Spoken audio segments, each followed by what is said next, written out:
ओम नमो भगवते वासुदेवाय। संपूर्ण गरुड़ पुराण पहला अध्याय।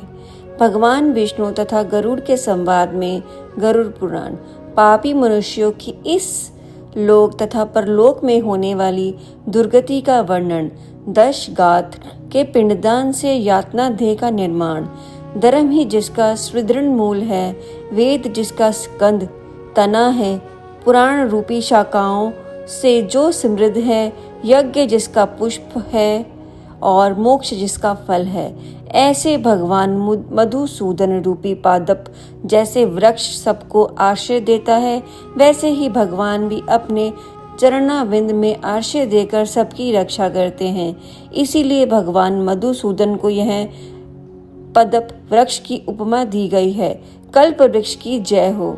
देव क्षेत्र नेमिशरण में स्वर्ग लोक की प्राप्ति की कामना से शौनकादि ऋषियों ने एक बार सहस्त्र वर्ष में पूर्ण होने वाला यज्ञ प्रारंभ किया। एक समय प्रातःकाल ही हवन आदि कृत्यों का संपादन करके उन सभी मुनियों ने सत्कार किए गए आसनासीन सूत जी महाराज से आदर पूर्वक प्रश्न पूछा। ऋषियों ने कहा, हे सूत जी महाराज, आपने सुख देने वाले देव मार्ग का असंख्य निरूपण किया है। इस समय हम लोग भयावह यम मार्ग के विषय में सुनना चाहते हैं। आप सांसारिक दुखों को और उस कलश के विनाशक साधन को तथा इस लोक और परलोक के कलेशों को यथावत वर्णन करने का समर्थन कीजिए, अंततः उसका वर्णन कीजिए।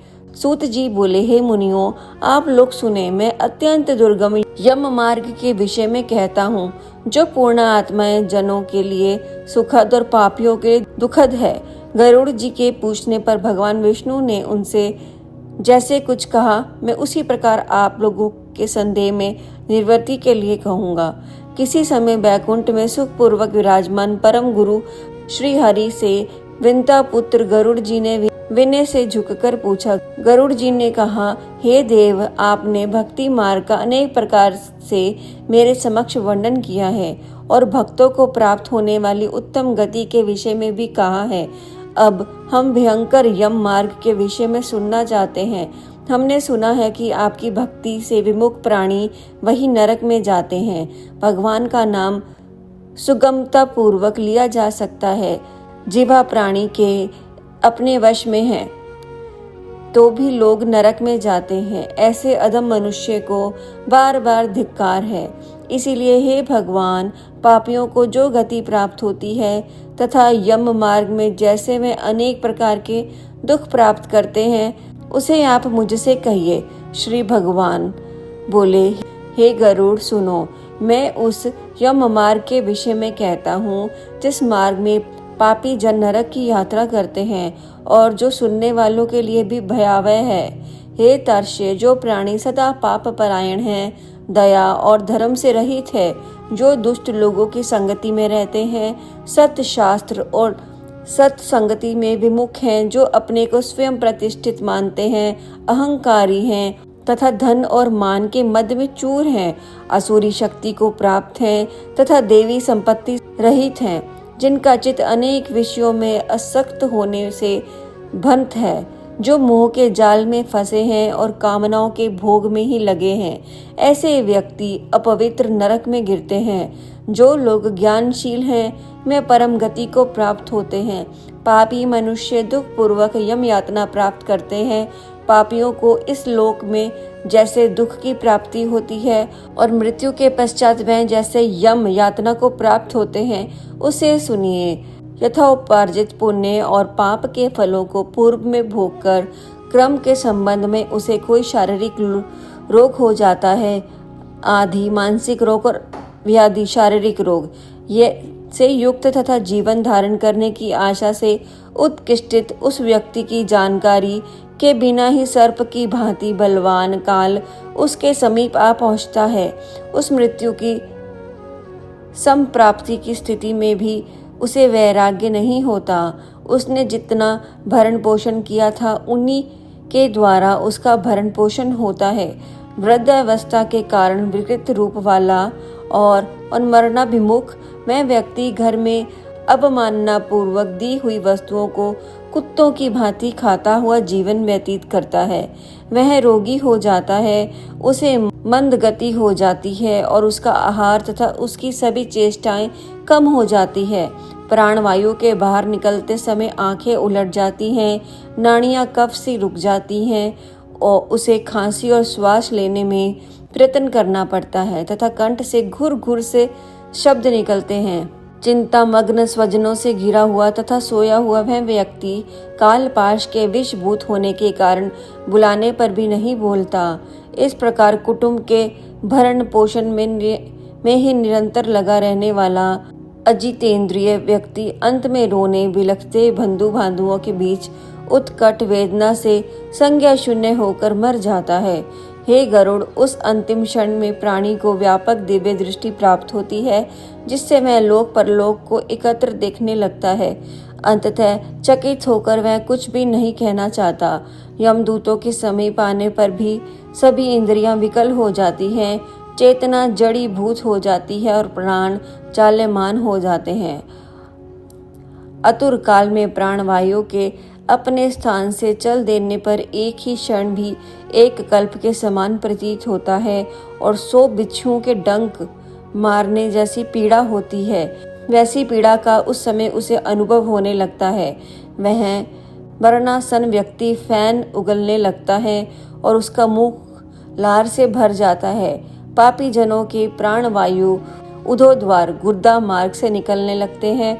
उस समय दोनों हाथों में पाश और दंड धारण किए नग्न दांतों को कटकटाते हुए क्रोध पूर्ण नेत्र वाले यम के 2 भयंकर दूत समीप में आते हैं। उनके केश ऊपर की ओर उठे होते हैं, वे कोए के समान काले होते हैं और टेढ़े मुख वाले होते हैं तथा उनके नाक आयुध की भांति होते हैं। उन्हें देखकर भयभीत हृदय वाला वह मरणासन प्राणी मल मूत्र का विसर्जन करने लगता है।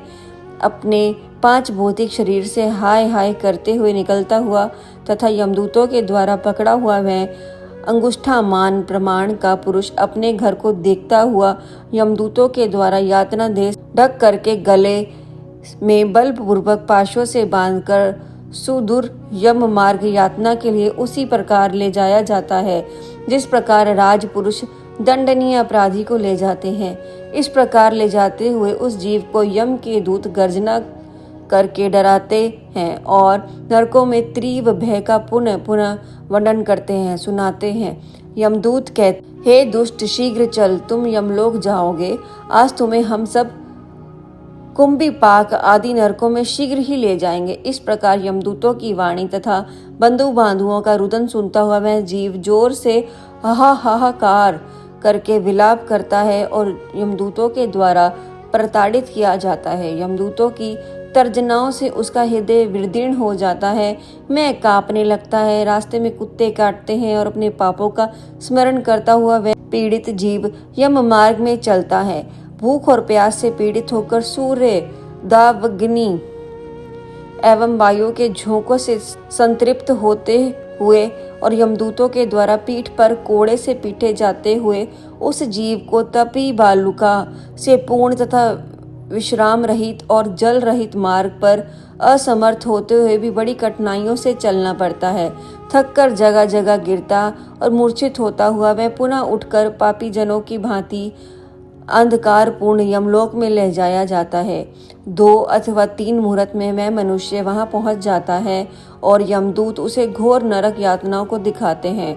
मुहूर्त मात्र में यम को नरकीय यातना के भय को देखकर वह व्यक्ति यम की आज्ञा से आकाश मार्ग से यमदूतों के साथ पुनः इस लोक मनुष्य लोक में चला आता है। मनुष्य लोक में आकर आबादी वासना से बंद वह जीव देह में प्रविष्ट होने की इच्छा रखता है, किंतु यमदूतों द्वारा पकड़कर पाश में बांध दिए जाने से भूख और प्यास से अत्यंत पीड़ित होकर रोता है।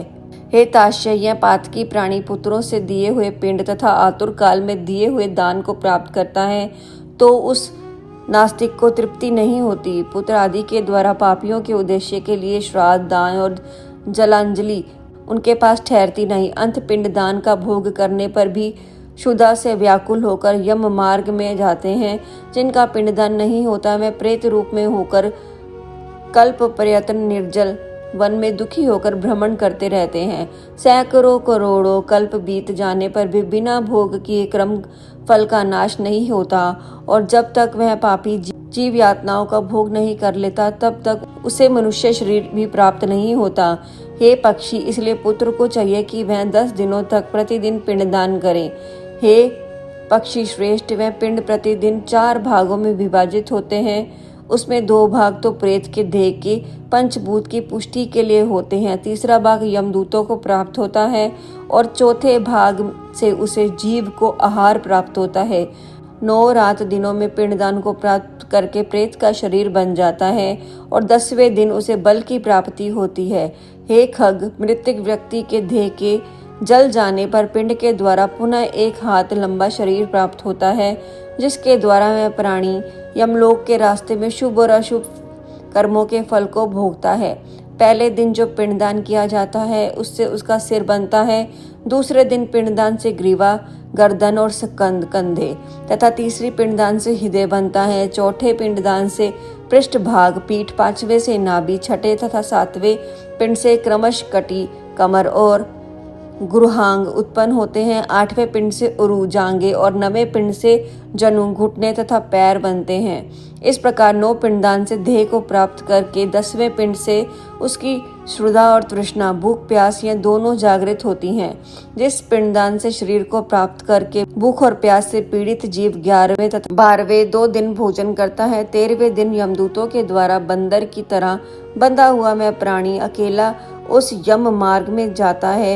हे खग, मार्ग में मिलने वाली वे वेतरणी को छोड़कर यमलोक के मार्ग की दूरी का प्रमाण 86,000 योजन है। वह प्रेत प्रतिदिन रात दिन में 247 योजन चलता है।